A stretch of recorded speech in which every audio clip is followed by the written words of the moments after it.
இரவினில் மித வெயிலினில் இத வெளிச்சத்தில் மழை வரும் என நினை தரும் என அண்டத்தின் எண்ணம் என்னென்ன என நீ அமைத்திடும் வீட்டுக்குள்ள பூச்செடிகளின் பூக்களை வெல்ல சுருள் முடியுடன் இரு மகன்களை இறை வழங்கிட இமை நிறந்திட கட கடவென கவிதைகள் என கதை வளர்ந்ததும் அவர் வளர்ந்ததும் மறுமுறை இருமுறை உன் பிறவியை கிடைக்கணும் அவர்களுக்குமே உன்முகம் கொண்ட இரு மகள்களை இறை அருளிட அனைவரும் அழகிய சுய படங்களை எடுக்கவே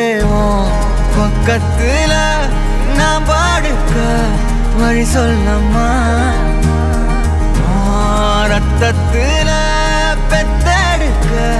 விதி விடுமா தீமா தீமா